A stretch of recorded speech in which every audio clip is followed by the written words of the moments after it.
Hi, Rose Campbell here.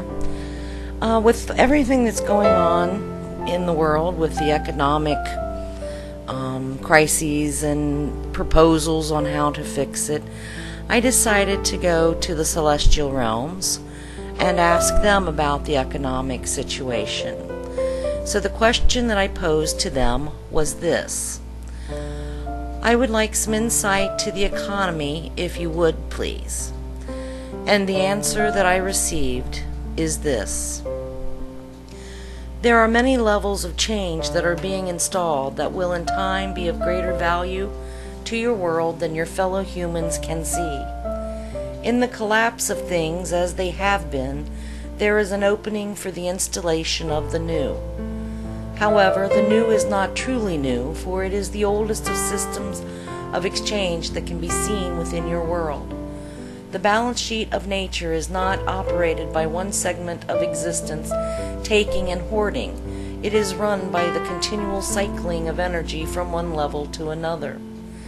In your world, most recently, the flow of energy, known as money, has been restricted by those who have grown greedy and by those who grow fat off the toils of another.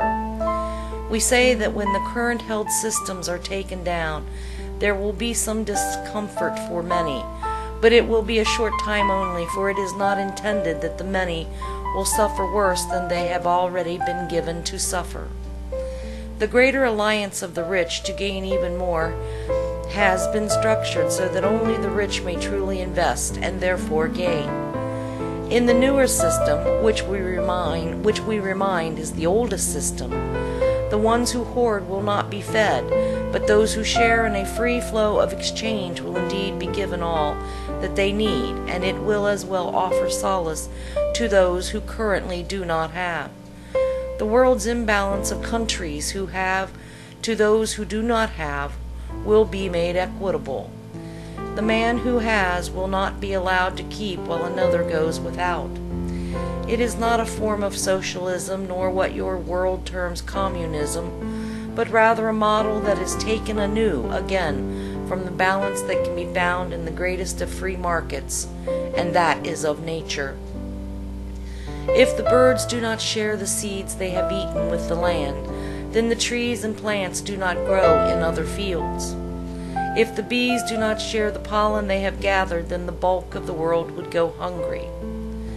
When the raven is called upon to pull from the earth the earthworm, he is creating room for another worm to have more bounty. When the lion is called upon to track and kill the weakest, she is adding unto the greater strength of an entire species. There is no waste in the kingdoms that are not human, in the degree with which humanity has created it for themselves. Therefore we say that while it will soon be a time of great fear, we wish for you to focus on the fact that the kingdom of man is the most beloved by those of our world, for we are of you as you are of us. Without us there would be no you, and without you we would not have being in interdimensional experiential reality. You are what we were, and we are what you will become, as your evolution is kept apace. Let the hearts that grow fearful remember what the wisest of men have known for millennia. There is truly no lack if the balance of the world's resources are shared, and done so freely.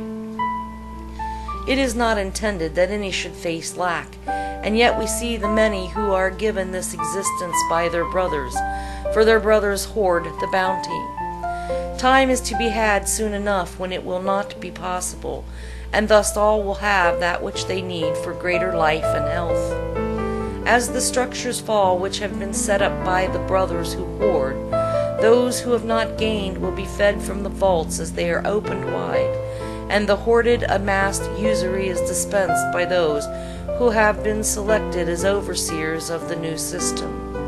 It is not a plan that can be detailed in greatest clarity for your world as of now, for there are yet a few more pillars that must fall, and a few more foundations yet to be built up of the new system. But in time our world shall detail for you all that is to be had for you as you become the focus of our greater wealth of love and sharing. The covetousness of the few has not been intended as a yoke that should be borne upon the backs of the many for eternity, and the lessons of its existence has been learned, and so now the former shall give way to that which will serve in example of the love that balances the kingdoms of nature.